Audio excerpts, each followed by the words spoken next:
62 కోట్లతో ప్రపంచవ్యాప్తంగా యోగాంధ్ర దినోత్సవం అనేది ఒక సరికొత్త రికార్డును క్రియేట్ చేసే విధంగా ఈరోజు ఏపీ ప్రభుత్వం అయితే రేపు అంతర్జాతీయ యోగా దినోత్సవం ఏదైతే ఉందో దానికి ఏర్పాట్లు చేయడం అయితే జరుగుతుంది. ఒక రకంగా గిన్నిస్ వరల్డ్ రికార్డు కొట్టాలి, అది మన ఆంధ్రప్రదేశ్కి దక్కాలి అనే నేపథ్యంతో సుమారు 5 లక్షల మందికి పైగా ఈ యోగాంధ్రలో పాల్గొనే విధంగా ఏపీ ప్రభుత్వం అయితే ఏర్పాట్లు చేయడం జరిగింది. సుమారు 62 కోట్ల వరకు కూడా దీనికైతే ఖర్చు అవుతుంది. దీనికి ప్రత్యేకంగా చీఫ్ గెస్ట్గా ప్రధానమంత్రి నరేంద్ర మోదీ గారు అయితే రాబోతున్నారు. అయితే ఈ వేదిక అనేది విశాఖ బీచ్ రోడ్లో ముఖ్యంగా కాళీమాత టెంపుల్ నుంచి స్టార్ట్ అయ్యి సుమారు విజయనగరం భోగాపురం ఎయిర్పోర్ట్ వరకు కూడా సుమారు దగ్గరగా 30 కిలోమీటర్లకు పైగా ఈ యోగాంధ్రకు సంబంధించిన ఏర్పాట్లు ఏవైతే ఉన్నాయో మెయిన్ రోడ్డు మీదే ఆ బీచ్ రోడ్ అంతా కూడా ఏర్పాట్లు చేయడం అయితే జరిగింది. అయితే ఇప్పటి వరకు ఎవరు కూడా ప్రపంచంలో ఇంత భారీ స్థాయిలో యోగా దినోత్సవం అనేది ఎక్కడా కూడా జరపలేదు. ఆ రికార్డ్ అనేది ఖచ్చితంగా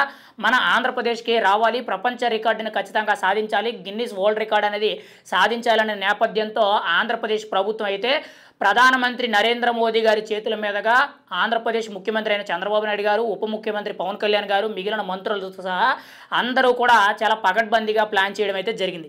అయితే ఈ యోగాంధ్ర కార్యక్రమం ఏదైతే ఉందో రేపు జూన్ 21వ తారీఖున ప్రారంభం కానుంది. ఇప్పటికే కూడా దానికి సంబంధించిన పూర్తి ఏర్పాట్లన్నీ కూడా మున్సిపాలిటీ శాఖ మంత్రి అయిన మంత్రి నారాయణ గారు అయితే చాలా దగ్గరుండి కూడా ప్రతి ఒక్కటి కూడా పర్యవేక్షించడం జరుగుతుంది. వచ్చిన ప్రజలందరికీ కూడా వాళ్ళకి అన్ని విధాలుగా కూడా సదుపాయాలు ఉండే విధంగా నిర్ణయాలు తీసుకోవడం జరిగింది. ప్రతి 40 అడుగులకి ఒక కంపార్ట్మెంట్గా అక్కడ ఒక వేదిక కట్టడం, అక్కడ కూడా యోగా శిక్షణ గురువులు ఒక్కొక్కరు ఉండడం, మెయిన్గా 26 మంది శిక్షణ గురువులు ఉండడం జరుగుతుంది. మిగిలిన వాళ్ళందరూ కూడా క్రమశిక్షణ చర్యల కింద యోగా గురువులు ఎవరైతే ఉంటారో వాళ్ళు 2600 మందికి పైగా ఉండడం అయితే జరుగుద్ది.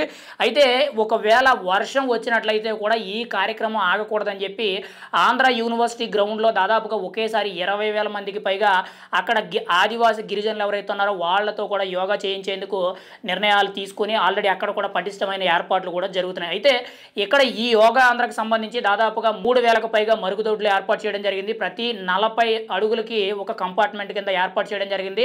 ప్రతి 5 కంపార్ట్మెంట్లకి ఒక దగ్గర వైద్య శిబిరం అనేది ఏర్పాటు చేయడం జరిగింది. ఎక్కడికక్కడ వైద్య సదుపాయాలు, అంబులెన్సులు, ముఖ్యంగా డాక్టర్లు కూడా అందుబాటులోకి తీసుకురావడం జరిగింది.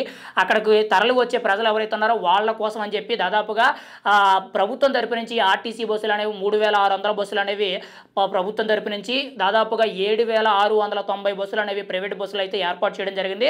సుమారు 38 కిలోమీటర్ల వరకు కూడా, అంటే వైజాగ్ బీచ్ రోడ్లో ఉన్న కాళీమాత గుడి దగ్గర నుంచి విజయనగరం భోగాపురం ఎయిర్పోర్ట్ వరకు కూడా ఈ యోగాంధ్ర కార్యక్రమం అనేది చాలా భారీ స్థాయిలో జరిగే విధంగా ఏర్పాట్లు చేయడం అయితే జరిగింది. అయితే ఇప్పటికే కూడా పూర్తి స్థాయిలో వీటికి సంబంధించిన అన్ని కూడా పర్యవేక్షించడం జరిగింది. సుమారుగా 2,000కు పైగా సీసీ కెమెరాలు అయితే ఏర్పాటు చేయడం జరిగింది. 10,000కు పైగా పోలీస్ భారీ బందోబస్తు ఏర్పాటు చేయడం జరిగింది. ఇంకోవైపు తూర్పు సముద్ర తీరంలో కూడా 11 నౌకా దళాలు ఏవైతే ఉన్నాయో వాటన్నిటిని కూడా ఏర్పాటు చేయడం జరిగింది. వాటిల్లో కూడా యోగా చేసే విధంగా కొన్ని కీలకమైన నిర్ణయాలు తీసుకోవడం జరిగింది. ఏది ఏమైనా సరే యోగాంధ్ర దినోత్సవం అనేది ప్రపంచవ్యాప్తంగా యోగా దినోత్సవం నాడు ఆంధ్రాలో జరిగిన ఈ యోగాంధ్ర దినోత్సవం చాలా కీలకంగా మారనుంది.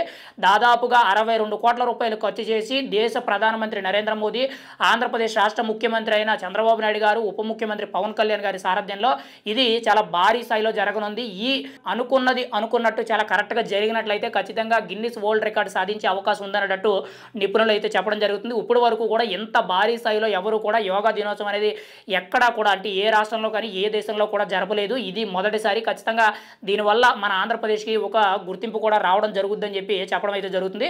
ఏది ఏమైనా సరే ఆంధ్రప్రదేశ్ ప్రభుత్వం అయితే ఈ యోగాంధ్ర దినోత్సవానికి అయితే చాలా పూర్తి స్థాయిలో ఏర్పాట్లు చేయడం, అన్ని పకడ్బందీగా ప్లాన్ చేయడం, ఎక్కడా కూడా ఎవరికి ఎటువంటి చిన్న ఇబ్బంది కూడా రాకుండా చాలా కఠినమైన చర్యలు తీసుకుంటూ చాలా జాగ్రత్తగా వ్యవహరించడం అయితే జరుగుతుంది. అయితే ప్రోటోకాల్ ప్రకారంగా చూసుకుంటే 10,000 మందికి పైగా పోలీసుల్ని ఏర్పాటు చేయడం జరిగింది. ఎక్కడికక్కడ కంట్రోల్ రూమ్స్ కూడా ఏర్పాటు చేయడం జరిగింది. ప్రతిదీ కూడా యాక్టివ్ చేయడం జరిగింది.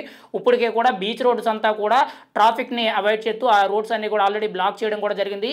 ఈ యోగాంధ్రకు వచ్చిన ఎవరైతే అక్కడ యోగాసనాలు చేయడానికి వచ్చిన మహిళలు కానీ పురుషులు కానీ ఎవరైతే ఉంటారో వాళ్ళందరికీ కూడా ఉచితంగా ఒక యోగా మ్యాట్, ఒక టీ షర్ట్ అయితే ఇవ్వడం జరుగుద్ది. ముఖ్యంగా ఆ టీ షర్ట్ మీద ఆంధ్రప్రదేశ్ పటం కానీ నరేంద్ర మోదీ గారు చంద్రబాబు నాయుడు గారి ఫోటోలు అయితే ఉండడం జరుగుతుంది. యోగాంధ్ర దినోత్సవం కాబట్టి యోగాకి సంబంధించిన సింబల్స్ కూడా ఉంటాయని చెప్పి ఒక సమాచారం అయితే తెలుస్తుంది. ఏది ఏమైనా సరే ఒక ప్రపంచ స్థాయి రికార్డును కొట్టడానికి ఇదంతా కూడా ఒక భారీ స్థాయిలో 62 కోట్ల రూపాయలు ఖర్చు పెట్టి ఆంధ్రప్రదేశ్ ప్రభుత్వం అయితే స్వయంగా ప్రధానమంత్రి నరేంద్ర మోదీ గారి సమక్షంలో ఈ భారీ బహిరంగ సభా కార్యక్రమం అనేది నిర్వహించడం జరుగుతుంది. మరి రేపు ఏ విధంగా ఉంటుంది యోగాంధ్ర అనేది మనం అయితే చూడాలి.